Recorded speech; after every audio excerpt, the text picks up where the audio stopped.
Boa noite, tudo bem com vocês? Aqui é a professora Raquel Moura. Estou entrando com alguns minutinhos de atraso, mas enfim, sabemos que trabalhar com a tecnologia não é fácil, os imprevistos acontecem, às vezes a tecnologia realmente ela falha, mas aqui nós estamos superando todas as adversidades. Para quem está assistindo pela primeira vez a minha aula, eu sou a professora Raquel Moura e a nossa disciplina é Metodologia e Prática do Ensino da Língua Portuguesa. A nossa primeira aula foi semana passada. Hoje é a nossa segunda aula. Eu irei estar com vocês toda quarta-feira, às 19 horas. E eu estou aqui mais uma vez para estar falando da nossa disciplina. Eu coloquei aqui o material para vocês, mas agora eu quero aparecer aqui um pouquinho para vocês, para estar interagindo, para vocês me conhecerem. É muito bom estar aqui com vocês. A gente sabe que a Unip está oferecendo mais um recurso aí para vocês, que é a aula ao vivo. Então, esse semestre eles iniciaram com essa nova proposta e desde já eu espero que dê muito certo. Eu espero que vocês fiquem aí comigo até as 20h30, aprendendo mais um pouco. Então, eu vou estar colocando aqui o slide para vocês. Semana passada eu trabalhei com outro slide, mas eu vou estar trabalhando com o slide que se encontra no ambiente virtual do aluno. Então, é só vocês entrarem lá no ambiente e baixar para vocês a apostila da nossa disciplina. E eu vou estar trabalhando com esse material, mas semana passada eu produzi um material e trouxe aqui para o nosso início de conversa para apresentar a disciplina para vocês. Como eu falei, a língua portuguesa, essa disciplina faz parte do currículo brasileiro. É uma disciplina que perpassa desde a educação infantil até o ensino médio. E é uma disciplina fundamental, porque é através da disciplina Língua Portuguesa que a gente desenvolve nos alunos a competência na leitura e na escrita. E a gente viu semana passada que é impossível o indivíduo exercer plenamente a sua cidadania sem essas competências, porque são competências fundamentais. E aí eu falei para vocês também na semana passada que nós vivemos em uma sociedade grafocêntrica, aonde nós olhamos tem símbolos falando conosco. Quando tu vai pegar um ônibus, tem o nome do ônibus. Quando tu desce ou está caminhando em uma rua para te se situar no local que tu estás, tem várias placas com o nome das ruas, com os bairros, o nome do bairro, o CEP, enfim. Quando tu anda na rua tem outdoor te dizendo que tu tem que comprar, a instituição que tu tem que estudar, tem o nome das instituições, enfim, a gente vê que vivemos nessa sociedade grafocêntrica e a gente precisa dessa competência e habilidade que é a leitura e a escrita. E também é através da língua portuguesa, dessa disciplina que é fundamental, que nós desenvolvemos nos nossos alunos competências e habilidades na leitura e na escrita. E aí esse foi o contexto da aula passada, para o nosso início de conversa, como eu falei. E hoje eu vou estar utilizando aí a nossa apostila, como eu falei para vocês. Eu vou estar colocando aqui o material para vocês estarem também acompanhando.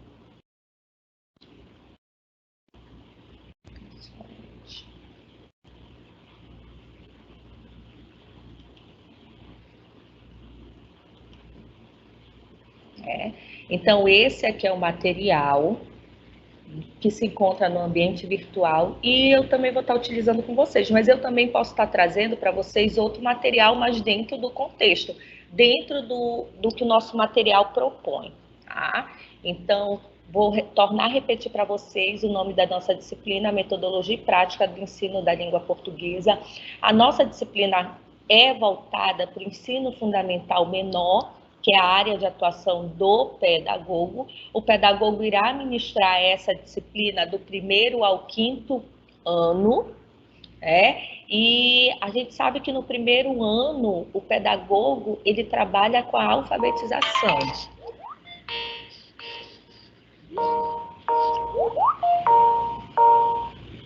Com a alfabetização.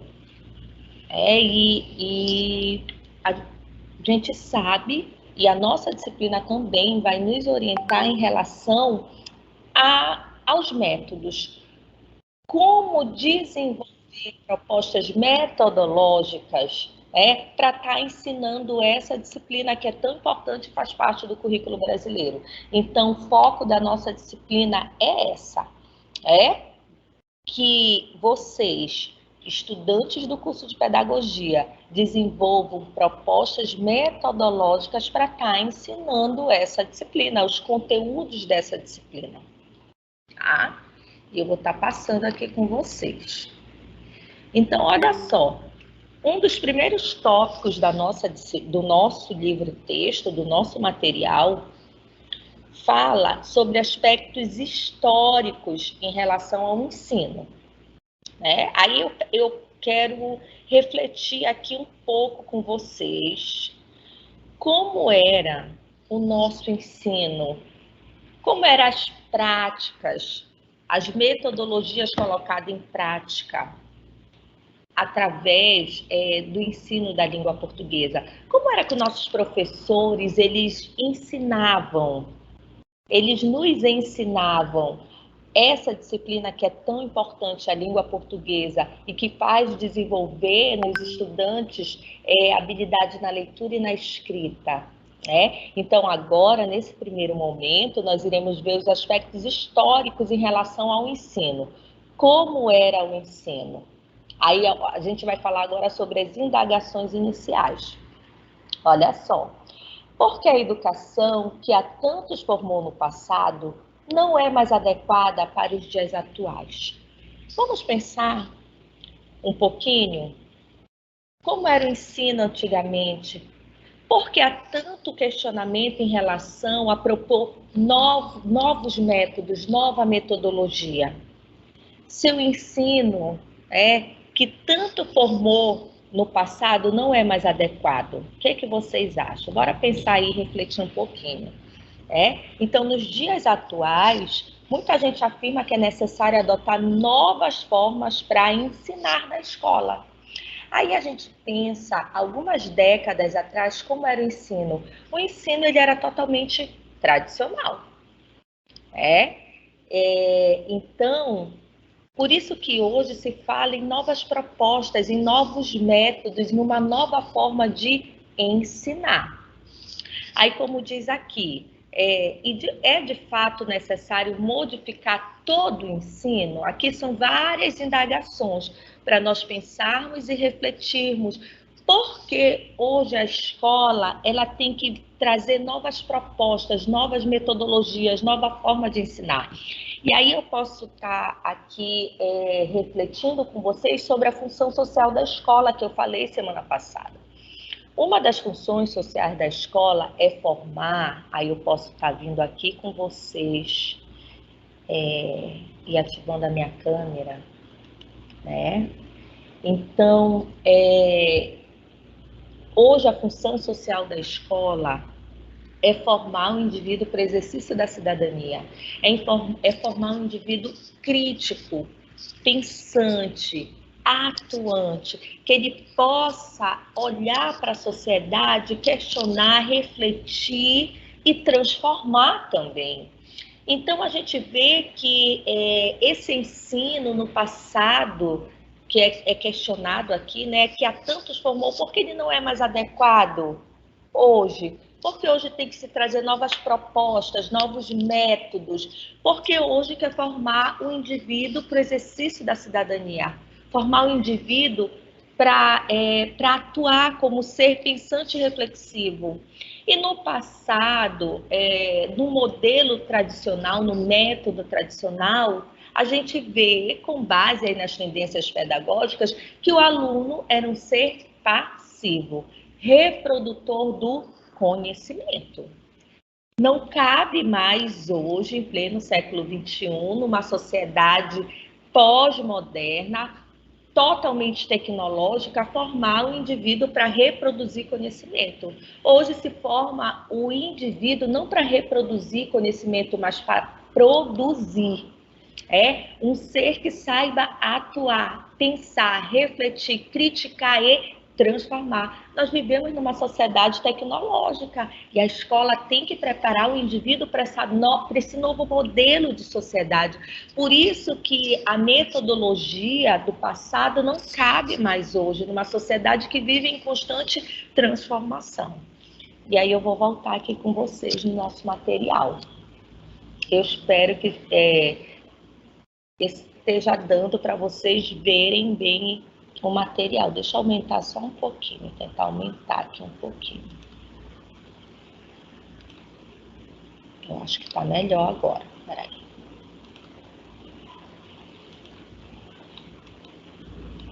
Eu acho que está um pouco melhor agora. Então, como diz aqui, porque uma educação que a tantos formou no passado não é mais adequada para os dias atuais? Então, é uma indagação, um questionamento. Então, a gente, como eu acabei de falar para vocês, a sociedade ela vive em constante transformação. Vivemos numa sociedade pós-moderna, tecnológica. Então, se a sociedade ela vem se transformando e a nossa atuação nela, o ensino também tem que se adequar a essas novas mudanças. Aí o próximo questionamento, é de fato necessário modificar todo o ensino? A gente está vendo que é. Nós estamos vendo que é necessário. Por quê? Porque, como eu acabei de falar, a sociedade mudou, a forma de atuar no mercado de trabalho, enfim, tudo mudou. E a educação precisa acompanhar também essas mudanças. O que buscamos? Mais uma indagação aqui. O que buscamos? O que queremos em relação ao ensino nos anos iniciais do ensino fundamental? A gente quer que o aluno ele se desenvolva enquanto um ser atuante, pensante, que tem autonomia.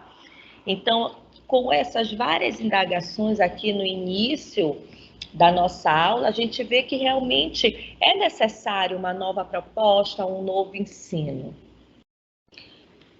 Aí vamos passar aqui, próximo slide. Então, olha só, o próximo slide mais uma indagação. Deixa eu aumentar aqui para vocês.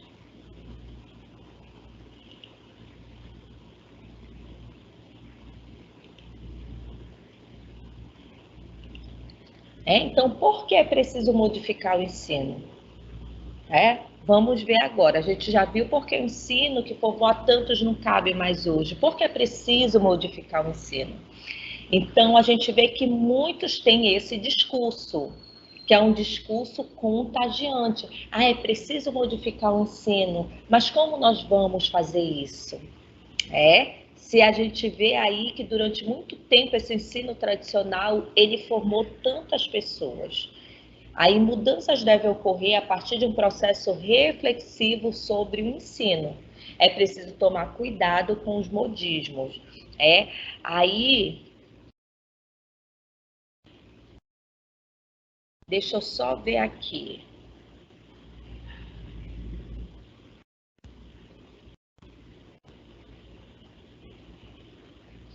Então, olha só, para a gente discutir sobre novas metodologias, para a gente discutir sobre novas concepções de ensino, é preciso conhecer um pouco mais sobre alguns acontecimentos históricos que contribuíram para que, num determinado período, os fatos fossem como foram.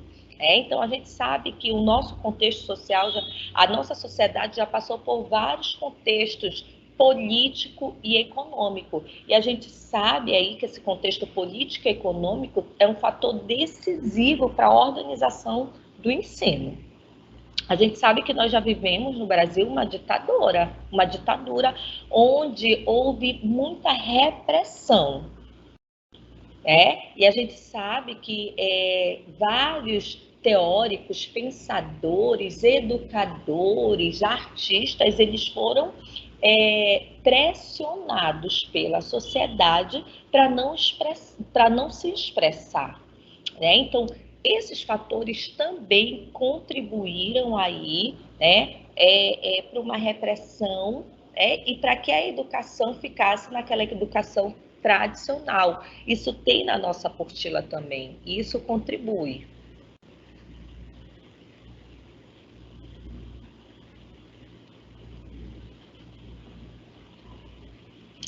E aí, falando nesse discurso, por que também é preciso modificar o ensino, a gente tem que pensar que durante muito tempo a escola ela nos inseriu numa prática de leitura e de escrita mecanizada.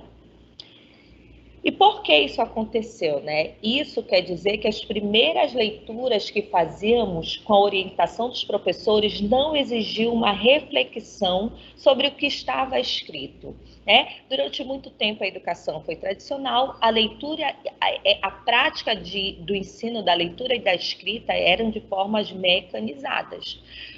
Lembra de Paulo Freire? Eu costumo muito de falar de Paulo Freire. A gente sabe que Paulo Freire é o patrono da educação brasileira, né? E a gente sabe o quanto Paulo Freire contribuiu para a educação de adultos.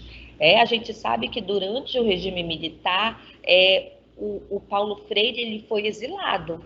Mandaram ele para outro país. Porque quem vai querer aqui quem ia querer aqui no Brasil, em plena ditadura militar, um professor, educador, que queria alfabetizar adultos, mas mais do que alfabetizar adultos, ensinar esses adultos a ler e a escrever, ele queria que esses adultos, através da educação, pensassem e refletissem sobre o seu contexto social, sobre a sua realidade política e econômica.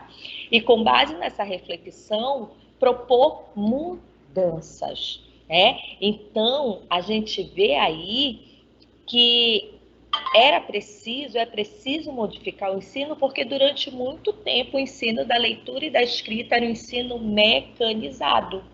Ou seja, ensina o indivíduo a ler e escrever, mas não ensina ele a fazer uso dessa prática socialmente. E o que é fazer uso socialmente da prática da leitura e da escrita? É eu saber ler, mas saber também interpretar aquilo que eu estou lendo e dar minha opinião sobre ela. E durante muito tempo, o ensino da leitura e da escrita não era dessa forma. Então, olha só, deixa eu voltar aqui para vocês, que às vezes eu acho que deve ser chato só estar olhando o slide. Eu queria muito ver vocês, mas enfim, só dá para vocês me verem. Então, durante muito tempo, o ensino, por isso que é preciso mudar essa forma de ensino. O que vocês acham? Sim, é preciso mudar, porque como eu falei para vocês, a sociedade muda. Quando eu digo que a sociedade muda, são os indivíduos que mudam, né? A sociedade muda, os indivíduos mudam, e as instituições têm que se adaptar a essas novas mudanças. Então, como eu falei para vocês, uma das maiores finalidades do ensino fundamental é desenvolver competência na leitura e da escrita, mas não é só ensinar essa prática através de um método mecânico, mas ensinar essa prática para que o indivíduo saiba fazer uso da leitura e da escrita. Então, como diz aqui, não exigia uma reflexão sobre o que estava escrito, apenas ensinava a técnica da leitura e da escrita. Mas nunca a interpretação, era mais a preocupação maior do professor ensinar a técnica, e não a reflexão sobre a leitura e a escrita. Então, tanto do ponto de vista dos aspectos ortográficos e gramaticais, como no que se refere ao conteúdo do texto lido. E quando isso ocorria, geralmente era sobre a forma de um questionário que precisávamos responder a partir da localização das informações do texto. Quem é que lembra aí quando você passou pelo ensino fundamental menor? Na hora da gente fazer um trabalho de leitura, de interpretação de texto, nós não podíamos ler e interpretar, mas nós tínhamos que reproduzir as respostas. Não cabe mais hoje. Olha só, na nossa plataforma, nós iniciamos a nossa aula com 300, um pouco mais de 300 alunos. Tem mais de 500 alunos na nossa plataforma, 572 participantes. Você que chegou agora, seja bem-vindo. Eu sou a professora Raquel Moura e a nossa disciplina é Metodologia e Prática do Ensino da Língua Portuguesa. E aqui nós estamos fazendo uma reflexão sobre o contexto histórico do ensino, e falando aqui o porquê precisa modificar o ensino. E aí a gente está vendo que o ensino era com base no modelo tradicional, onde o professor era o detentor do conhecimento, transmitia um conteúdo e o aluno era um ser passivo, onde ele iria reproduzir as respostas do livro ou do professor. E a gente vê que hoje a escola forma o aluno para exercer a sua cidadania, forma o aluno para o mercado de trabalho. Então não cabe mais essa metodologia tradicional, e sim uma nova proposta metodológica, onde o aluno seja um ser ativo, pensante, reflexivo. Se nós estamos falando de uma disciplina que vai ensinar a técnica da leitura e da escrita, nós temos que mudar, sim, a forma dessa prática. Tá? E aí eu vou voltar novamente com vocês aqui para os slides.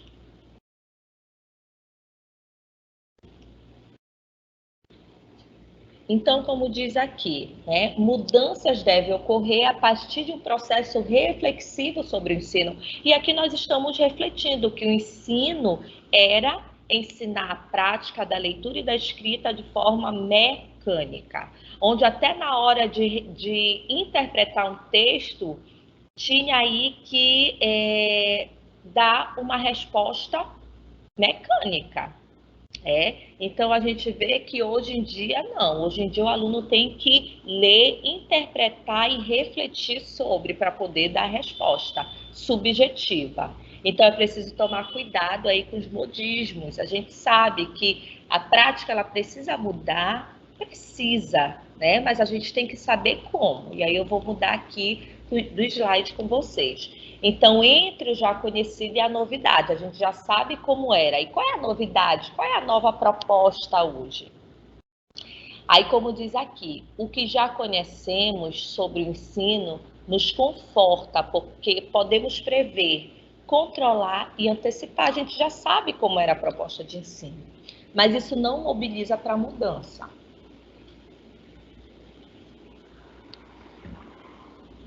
Já que nós estamos dizendo aqui que precisa de uma nova mudança, qual é essa mudança?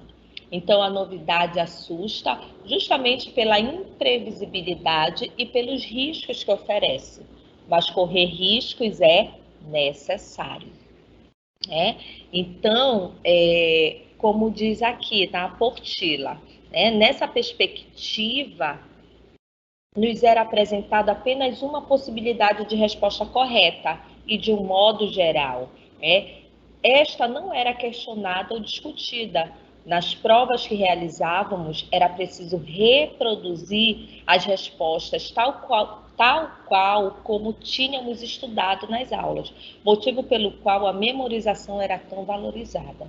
E hoje em dia a gente sabe que não. Hoje as respostas elas são subjetivas. É com base naquilo que você leu, interpretou e entendeu. Então, com a escrita, nada era diferente. A associação de palavras simples, a utilização de poucos recursos, como os pequenos textos que produzíamos, usando basicamente o parágrafo, a letra minúscula, para os nomes próprios, início de frases e o ponto final. Sem os pontos de interrogação, exclamação, nem mesmo as vírgulas ou outros recursos linguísticos. Em muitos casos, limitavam a nossa criatividade e não ofereceu oportunidade para que pudéssemos expressar o que conhecíamos acerca do assunto. Hoje em dia, a gente sabe que as aulas, gente, elas são debatidas, elas são dialogadas, elas são reflexivas. Hoje não cabe mais só reproduzir aquilo que se leu. Então, hoje em dia, tem que ser dada a oportunidade para o aluno ele é um ser ativo, ele precisa interagir com o objeto. E como diz aqui, apesar disso, se não houvesse erros ortográficos e gramaticais nas nossas produções textuais, conseguimos a nota máxima. Por outro lado, quem decidisse se aventurar na escrita de algo que não havia sido ensinado em sala de aula e cometesse erros de qualquer natureza, tinha seu comportamento autônomo, desencorajado e recebia modelos a quais precisava se adaptar. Então, sempre na educação tradicional, o aluno ele tinha que seguir aquele modelo à risca, senão esse aluno ele tirava a nota baixa. Então, hoje a gente sabe que não é mais assim. Essa é a nova proposta. O aluno, hoje em dia, tem a metodologia ativa. Quem aí já escutou falar das metodologias ativas? Por que metodologia ativa? Porque o aluno ele é um ser ativo. Dentro da metodologia ativa tem a sala invertida. Dizem que é a sala invertida. Ou seja, o professor, antes de iniciar um assunto com o aluno, ele sempre vai orientar o aluno a buscar conhecimento, antes mesmo do professor iniciar um assunto. Por quê? Ou ele pode dar um livro para o aluno ler, ou ele pode dar um vídeo para ele assistir, uma pesquisa para ele fazer. Quando esse aluno chegar em sala de aula, esse aluno já vai ter lido sobre aquilo que o professor vai explicar. E aí, muitas vezes, quando o aluno consegue ler, refletir, entender um assunto, ele já chega em sala de aula para tirar as dúvidas. Ou seja, esse aluno já chega em sala de aula com conhecimento prévio. Olha, já tem mais de 600 alunos na nossa sala. Você que está chegando agora, seja bem-vindo, seja bem-vinda. Tá? Então, nós estamos falando de uma nova proposta, um novo modelo de ensino, e não mais ensinar leitura e escrita de forma mecânica. Eu gosto, como eu já, quem está assistindo a aula aqui desde o início, eu vejo que eu gosto muito de estar falando sobre Paulo Freire. Então, como eu já havia falado para vocês, Paulo Freire desenvolveu uma metodologia para alfabetizar adultos. E através dessa aula, do círculo cultural, através da reflexão e dos debates. E aí, nessa época da ditadura aí, que Paulo Freire ele foi exilado, mandaram ele para outro país, enfim, ele desenvolveu um método para alfabetizar adultos. E aí ele alfabetizava os adultos através da realidade do contexto social e econômico desses alunos. Se esse aluno ele era, vamos dizer, agricultor, então, se ele ia ensinar os alunos da roça, que eram agricultores, ele pegava a realidade social desse aluno para alfabetizar. Então, ele usava os nomes, as palavras que envolviam a realidade desses alunos, como a terra, como a enxada, a pá. Então, tudo que era da realidade desse aluno, ele utilizava as palavras, porque fazia parte da realidade desse aluno, ficava muito mais fácil para ele aprender. E além de alfabetizar utilizando as palavras que faziam parte da sua realidade social, ele também alfabetizava com base no pensamento da realidade econômica e política e social a qual esses alunos viviam, para refletir, para tentar mudar essa realidade. Então, ele trouxe uma nova proposta, uma nova maneira de ensinar. Ele dizia: como eu vou alfabetizar esses adultos com cartilhas que diz assim: o Ivo viu a uva. Se a classe econômica e cultural desses alunos não permite eles comprarem a uva. Então, vamos falar do meu contexto aqui, que é Belém do Pará.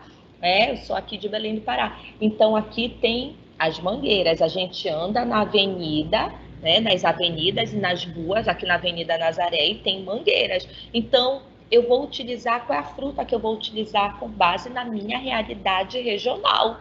Porque tem muitas crianças ou adultos que a classe econômica não deixa, a condição econômica não permite comprar algumas frutas.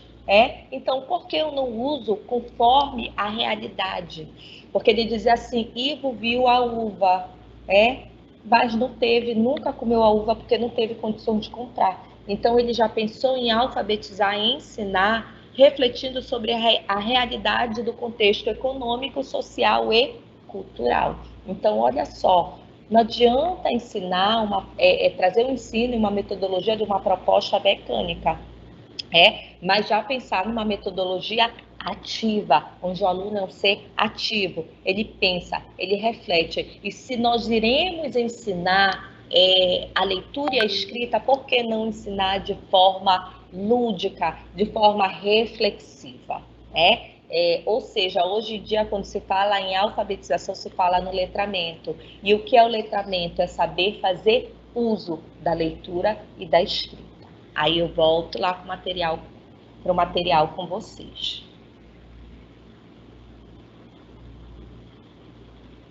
Então, vamos lá. Deixa eu passar para o próximo. Aí, olha só, a transformação do ensino. A inovação faz sentido quando faz parte da história do conhecimento pedagógico. E quando, ao mesmo tempo, retoma e supera o anteriormente produzido. Então, a inovação, ela faz sentido e ela faz parte da história e do conhecimento pedagógico. Se nós chegamos até aqui, a gente sabe que é por conta da inovação. Faz parte da história e do conhecimento pedagógico também. Então, a transformação, ela se faz necessária, porque a transformação no ensino tem que acompanhar as mudanças sociais, como eu falei para vocês no início da aula.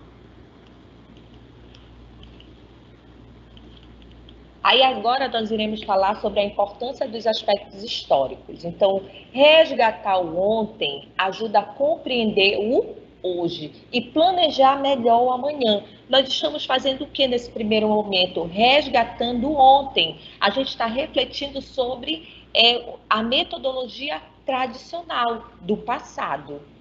Então, a metodologia tradicional, o que aconteceu lá no passado, ajuda a gente a compreender o hoje e a planejar melhor o amanhã, o futuro. A gente quer uma proposta inovadora, a gente quer uma proposta que venha valorizar o nosso aluno, que venha fazer esse aluno realmente aprender. Então, a gente precisa refletir sobre o passado, para que a gente possa compreender o hoje e planejar melhor o futuro, o amanhã.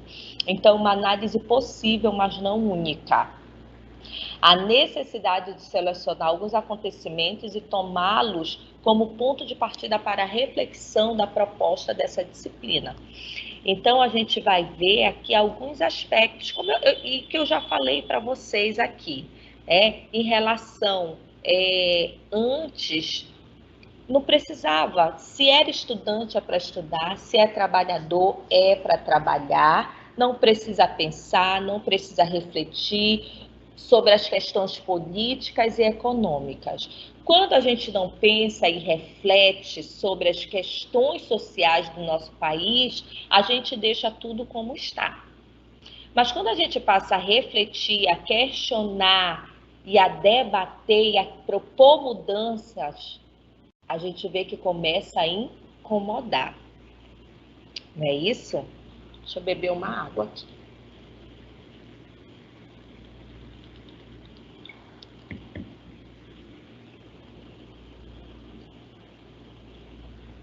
Aí na nossa apostila fala de alguns acontecimentos. Como diz aqui, o primeiro refere-se aos interesses válidos naquele momento histórico, ou seja, o período de 64, que havia o quê? Um regime de governo autoritário, a ditadura militar no Brasil, que foi de 1964 até 1985. Então, nessa época, dentro desse contexto histórico aí do Brasil, bastava que as pessoas compreendessem o que era esperado delas e soubessem cumprir ordens. Questionamentos e reflexões eram, na maioria das vezes, entendidos como expressão de rebeldia. Ninguém pode questionar o regime econômico, político, cultural, né? Vivíamos numa ditadura, numa repressão total, né? Todo mundo tinha que cumprir apenas ordens. Questionar e refletir era rebeldia, não podia. Então, cada um deveria reconhecer e acatar previamente o seu papel na sociedade.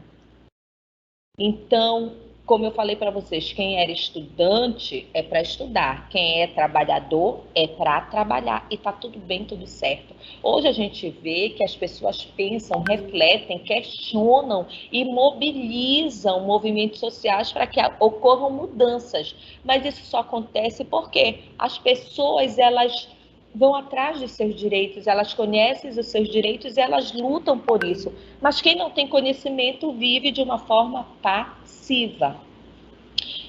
Então, foi proibida qualquer tentativa de ação política. Estudante é para estudar, trabalhador para trabalhar, e assim para conter aqueles que pensavam de modo diferente do ditado pelo governo da época, pelo governo militar. Então foram instituídos diversos mecanismos de controle e repressão, como fiscalização, censura, prisão, tortura e exílio.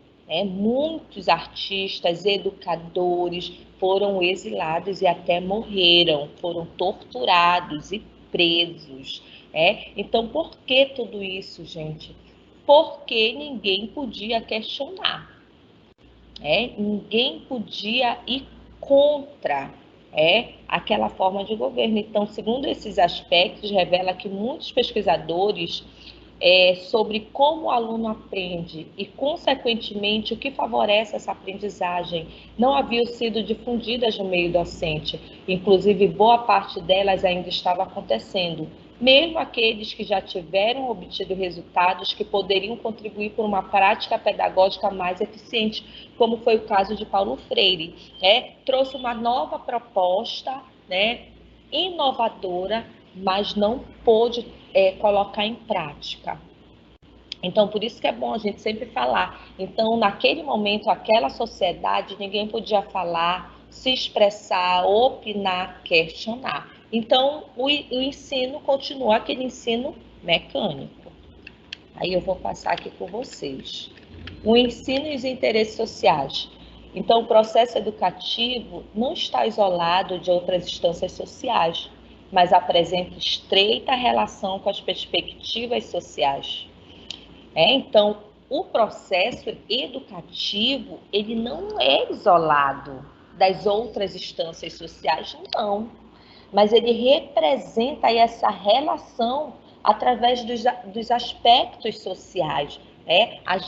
Através desse ato educativo, ele está totalmente ligado com a realidade social, econômica e cultural.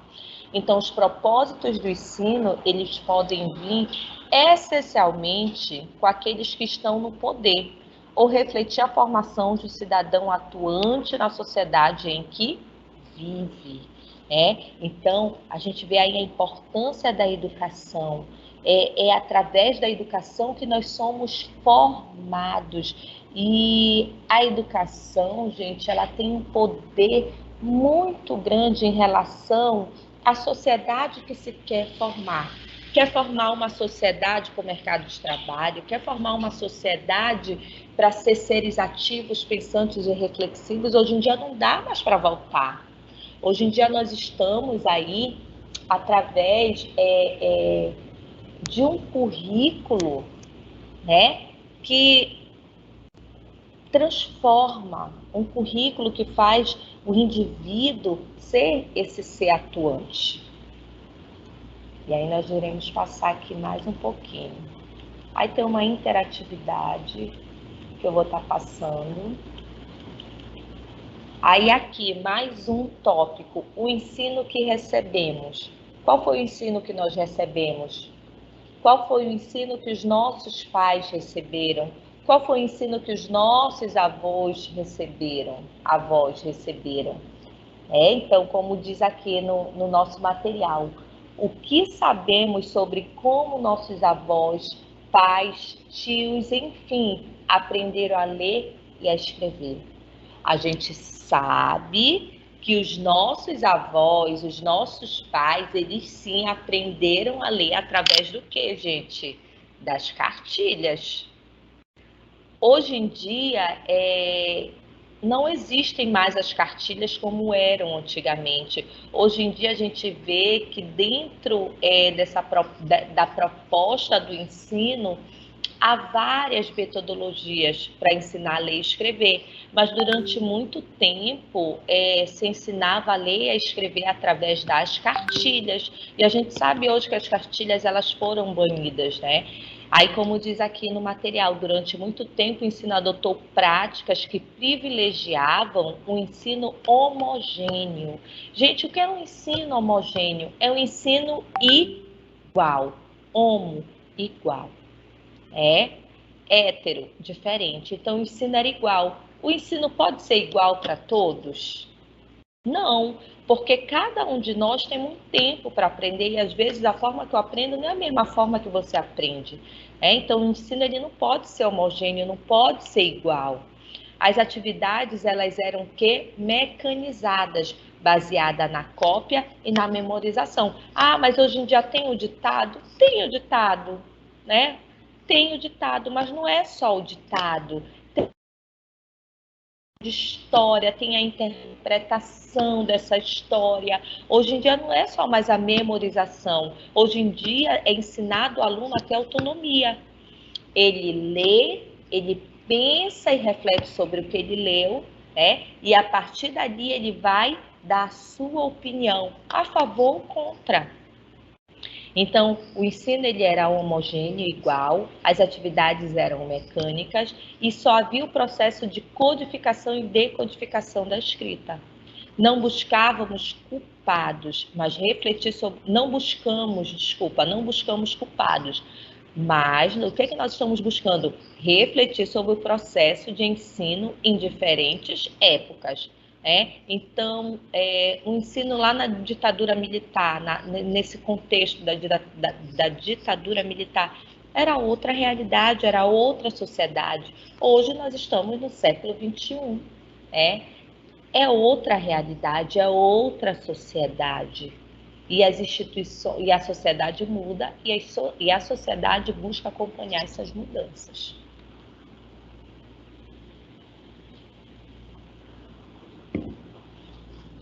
Deixa eu voltar aqui com vocês.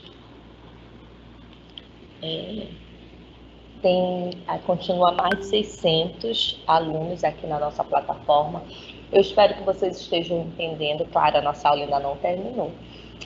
Mas de vez em quando eu gosto de aparecer assim para vocês, para estar interagindo, para vocês não estarem olhando só o slide, o material.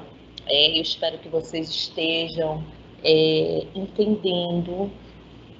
Eu espero que vocês estejam acompanhando aí a professora aqui, e eu espero que vocês estejam acompanhando aí o que eu estou querendo colocar aqui para vocês, tá?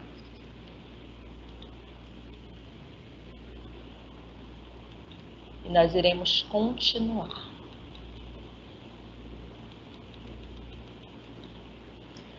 A que momento histórico esse ensino nos remete? Esse ensino tradicional, esse ensino mecânico, esse ensino homogêneo.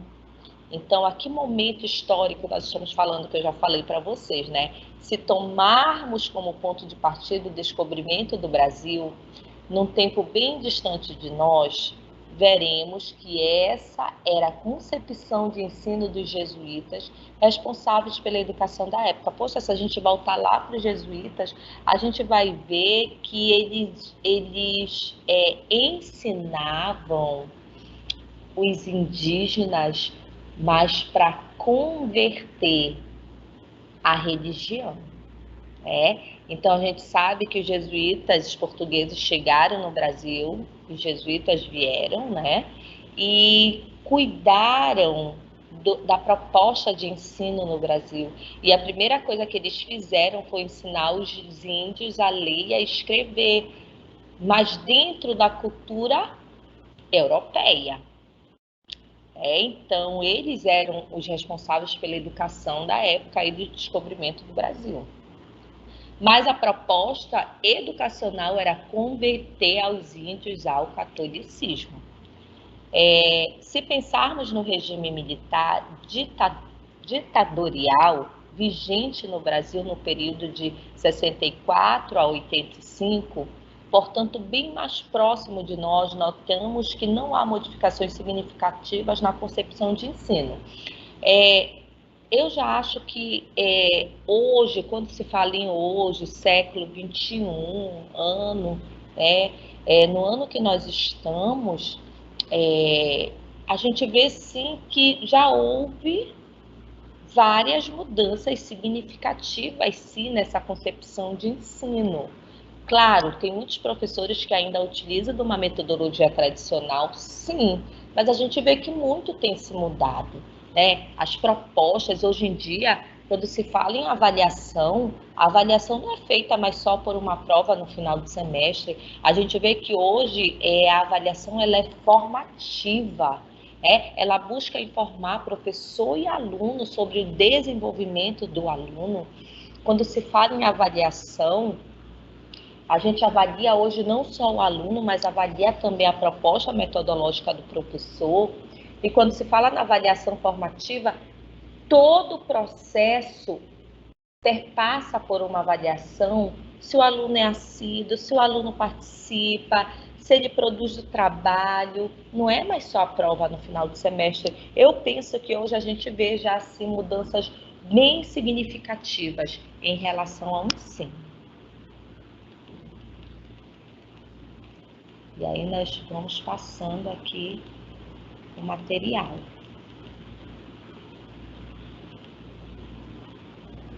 O que aprendemos com esse resgate histórico, com o resgate de marcos históricos que nós estamos fazendo aqui?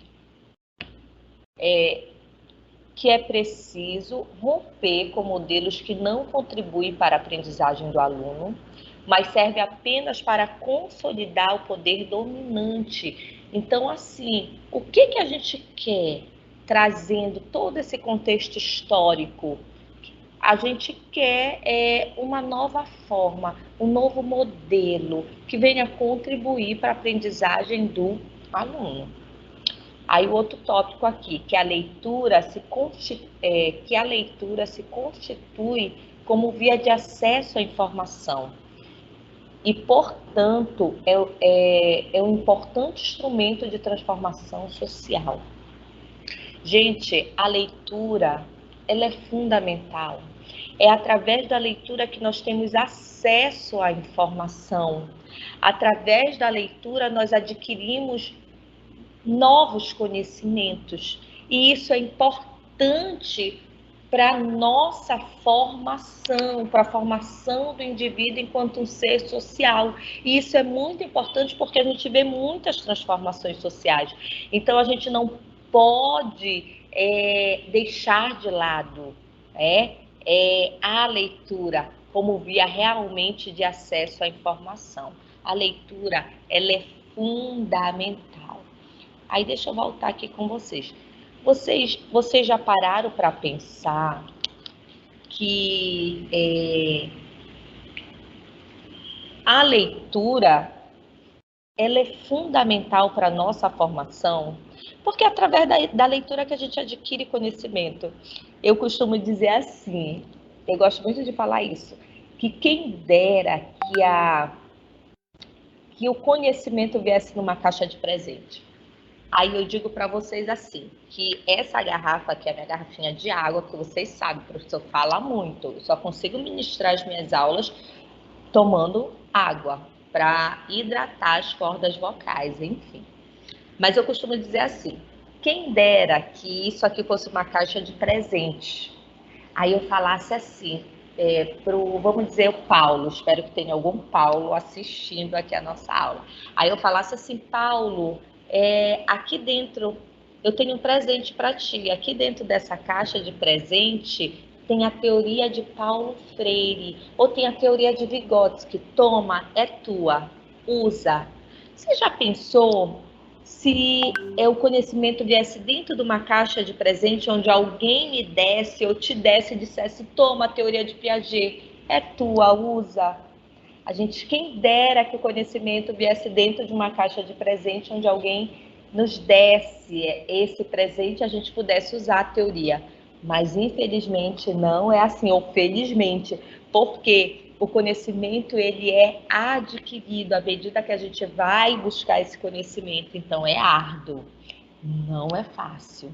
Nós só adquirimos conhecimento em relação à teoria de Piaget se a gente for buscar. Se nós formos ler, reler, interpretar e produzir. E quando nós buscamos o conhecimento, ele é nosso e ninguém nos tira. Então, a leitura ela é via de acesso à informação. Tudo que nós lemos, nós já arquivamos no nosso cognitivo. Fica aqui arquivado. Ninguém nos tira. É nosso, porque a gente buscou. Aí, mais uma vez, eu vou aqui para o material com vocês.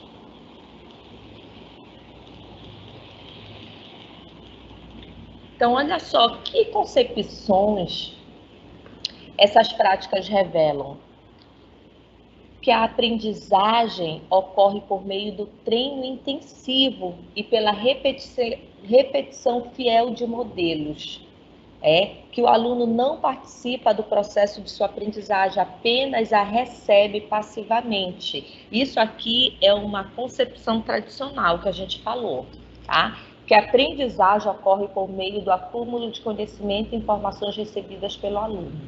Então, olha só, que concepções essas práticas revelam? Que a aprendizagem desse aluno ele vai ocorrer por meio de treino intensivo e pela repetição fiel de modelos.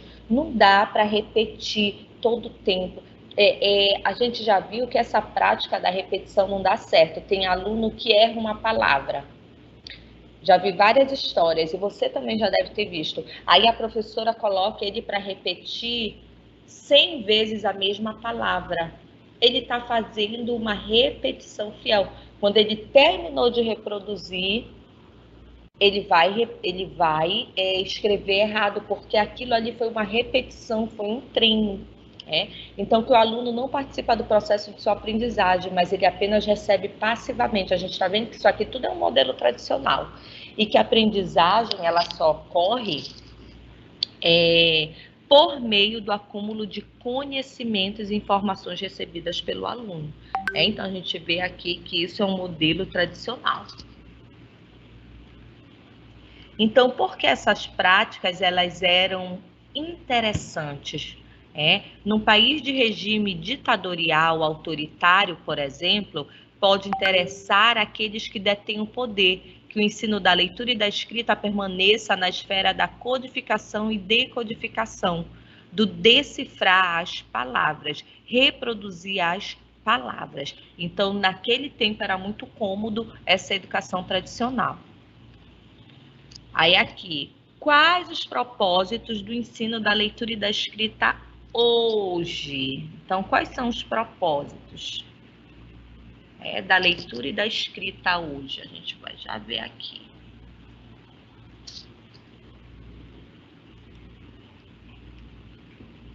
Só beber uma água.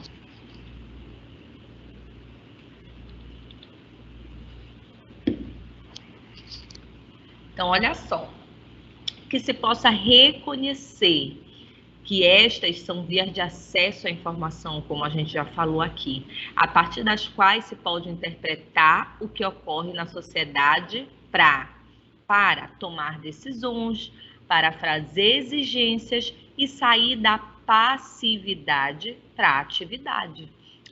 Então, o propósito hoje da leitura e da escrita é porque através da leitura é forma de acesso à informação. E quando nós temos informação, nós podemos tomar decisões, refletir, pensar, questionar sair da passividade, como diz aqui. Aí mais uma interatividade aqui, que a gente vai passar. Aí qual é o ensino que nós desejamos hoje? Deve ser pautado no desenvolvimento de competências de tal modo que, no caso da leitura e da escrita, frente a um texto de conteúdo polêmico ou duvidoso, por exemplo, o aluno saiba assumir uma posição, expor sua opinião, justificar suas escolhas e tomar decisão. Então, olha só, como é importante. Eu tirei o fone, gente, que já tava pressionando assim um pouquinho a minha cabeça. Mas eu acho que tá dando para escutar, que eu tô aqui com... Só tirei daqui porque eu não tô escutando mesmo, não dá para escutar vocês, só vocês que me escutam. Então, esse ensino que nós desejamos hoje é que o aluno desenvolva a competência, desenvolva a autonomia, de tal modo que ele possa pensar, refletir, questionar, duvidar, dar a sua opinião, porque ele tem conhecimento, ele tem conhecimento para isso. Então, por isso que o aluno, ele precisa ir, o ensino que nós desejamos hoje é desenvolver, que esse aluno aprenda para que ele possa ser um ser autônomo, pensante, que ele possa ter opinião, saber justificar as suas escolhas e que ele possa tomar decisões. Bem interessante, né? Vamos estar passando aqui. Está passando aqui os slides. Vamos lá.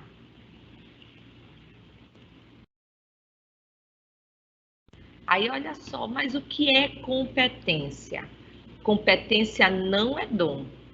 Dom é um dote natural, a pessoa nasce com ele ou não.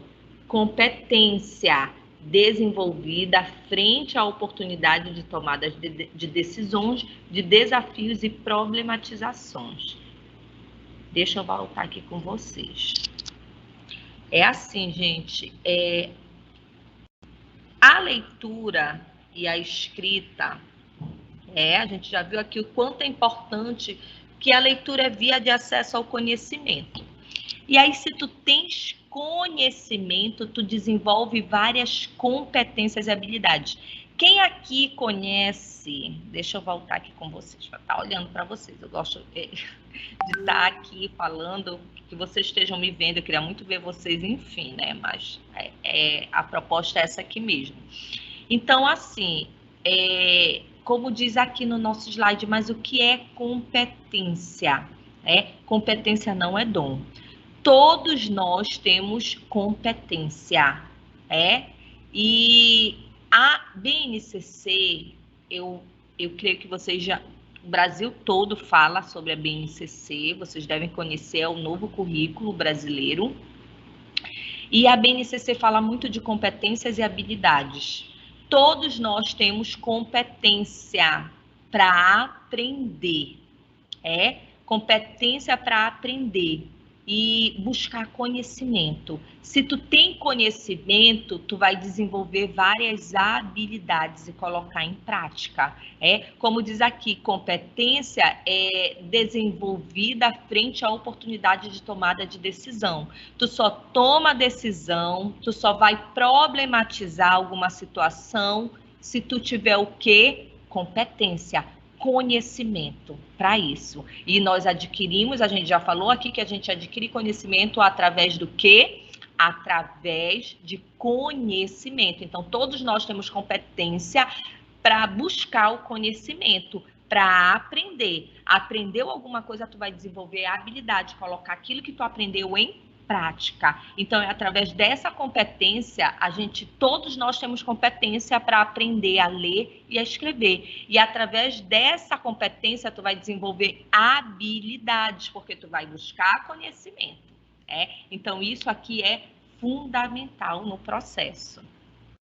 Voltando aqui no material com vocês.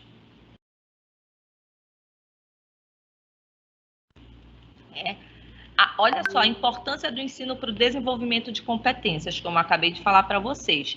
Temos como exemplo o processo eleitoral. O Brasil é referência em termos de democracia e tecnologia, mas amarga as escolhas arbitrárias feitas pelos seus eleitores. Gente, o que isso quer dizer?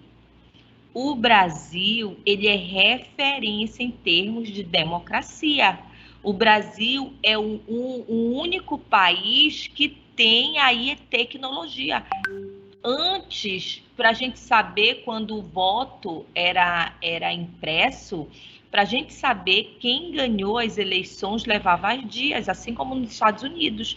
Mas no Brasil, não. A gente fica sabendo quem é os governantes no mesmo dia da eleição. Por quê? Por conta da tecnologia. Mas olha só, o Brasil tem uma tecnologia, né, tão avançada, né, mas em compensação escolhe mal os seus eleitores. Isso que quer dizer aqui. Então, a importância aí de desenvolver competência para saber escolher quem, gente, os seus governantes. A gente viu aí, nós acompanhamos, deixa eu voltar aqui com vocês, nós acompanhamos aí que teve uma votação, porque queriam acabar com o voto através da tecnologia. Mas enfim, não foi aprovado. Mas enfim, como diz, o Brasil tem tanta tecnologia para votar, mas em compensação não tem tanto conhecimento para escolher os seus governantes. E aí a gente só vai saber escolher, o povo brasileiro só vai saber escolher bem seus governantes se tiver aí muita competência e conhecer a política, como é que ela funciona, o que realmente faz um prefeito, um governador, um deputado estadual, federal, um presidente. A gente sabe que toda essa questão é importante, mas tem muitos que não têm o conhecimento necessário para escolher. E é isso que quer dizer aqui. Vou voltar aqui com vocês no material.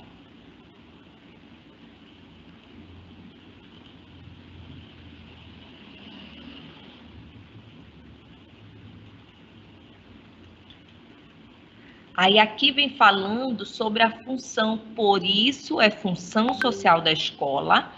A gente falou sobre a função social da escola na semana passada, com base no artigo 22 da LDB. Perpetuar o conhecimento valorizado por sua cultura, de modo a subsidiar o aluno com experiências significativas de tomada de decisão. Para muitas crianças, a escola é o único meio de acesso à informação. A leitura e a escrita, a reflexão, a discussão e a ação autônoma e criativa. Então, a escola, gente, ela é uma instituição social que foi escolhida para formar pessoas. E muitas vezes é na escola que a criança tem acesso à informação, muitas vezes na família, na comunidade que ela mora, ela não tem. Mas é na escola que ela vai ter acesso à informação, é na escola que ela vai se deparar com a leitura e com a escrita. Claro, vivemos numa sociedade grafocêntrica, sim. Quando dentro da nossa casa a gente tem várias embalagens que tem o nome das embalagens, que tem a escrita, que tem palavras, enfim.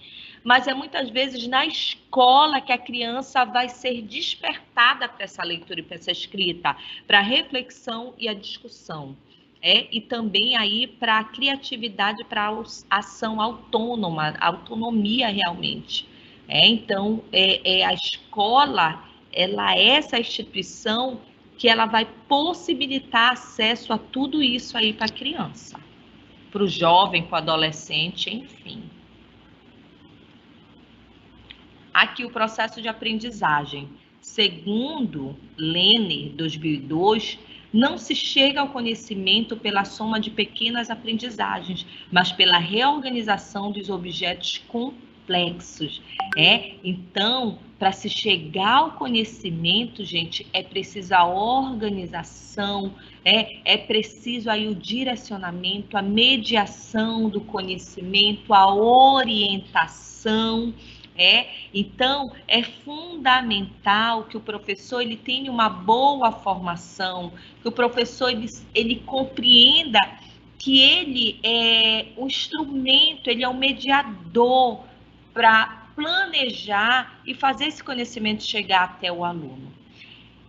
E o tempo de aprender, então a aprendizagem é processual, não ocorre de um dia para o outro, mas gradativamente e durante um tempo que varia de indivíduo para indivíduo. Então a aprendizagem ela não ocorre de um dia para o outro, ela é processual, ela é gradativa, ela vai durar um tempo e isso vai depender muito de indivíduo para indivíduo, porque como a gente já falou em outro momento, a educação ela não é homogênea, ela não é igual. Nós não somos iguais, os nossos alunos eles não são iguais, são indivíduos diferentes e muitas vezes cada um tem um tempo de aprendizado. Uns aprendem mais rápido do que outros, então é necessário instituir uma rotina de prática em que o aluno possa mobilizar os seus saberes. Então, aqui eu vou finalizar aqui no tempo de aprender. Deixa eu voltar lá com vocês. Só um minutinho. Então, cada um tem um tempo de aprender. A aprendizagem ela não ocorre de um dia para o outro, mas é algo gradativo, processual. Cada um tem um tempo. Por isso que o professor ele precisa saber como é que o aluno aprende, como é que ele se desenvolve, saber que o aluno é um ser ativo. Piaget diz que o indivíduo aprende através da interação com o objeto. Então, a gente precisa estimular, precisa incentivar, precisa dar oportunidade através do planejamento para que o professor, o aluno, ele aprenda, ele seja esse ser atuante. E é necessário instaurar uma rotina das práticas, em que o aluno ele possa mobilizar os seus saberes. O professor precisa dar a oportunidade para esse aluno, para que ele possa aprender, se desenvolver e ser um ser atuante. Aqui eu finalizo o conteúdo com vocês. Na próxima aula, nós iremos estar vendo os avanços dessas transformações. Nós iremos estar vendo aí as pesquisas com base em Emília Ferreiro. Então, para a semana, a gente vai estar dando continuidade aí no nosso material. Você pode estar buscando o material que se encontra no ambiente virtual do aluno.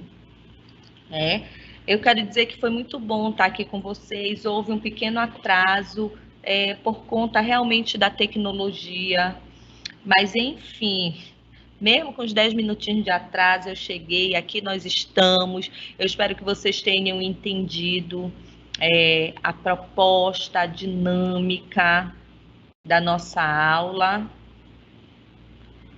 E eu quero dizer que eu estou muito feliz de estar aqui com vocês.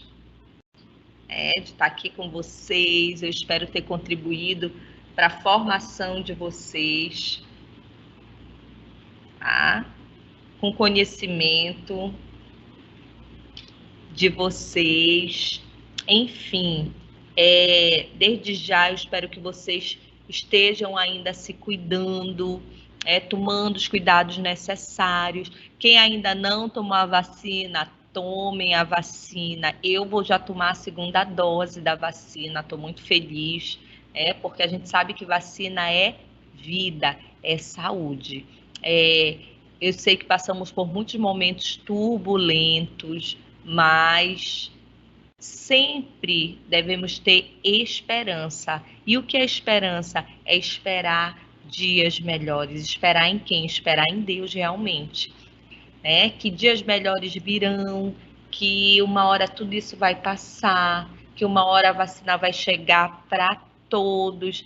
Eu sei que não foi fácil, mas a gente precisa continuar a nossa caminhada, né? Desde já, eu desejo um resto aí de semana abençoado a todos vocês, a todos nós. E não deixem de estudar, não deixe de ler, não deixe de buscar conhecimento, porque é esse conhecimento que vai nos preparar, esse conhecimento teórico que vai nos preparar para a prática. E vocês futuramente vão estar em sala de aula, junto com ensinando os alunos de vocês. Sabemos que o pedagogo que está na educação infantil, nas séries iniciais, e administra todas as disciplinas, e a gente precisa realmente se preparar, preparar para estar atuando, para estar contribuindo com a formação, com o conhecimento dos nossos alunos. Então, até a próxima aula. Se Deus quiser, fiquem com Deus. E que Deus abençoe cada um de nós, tá bom? Tchau, tchau e até a próxima aula, se Deus quiser.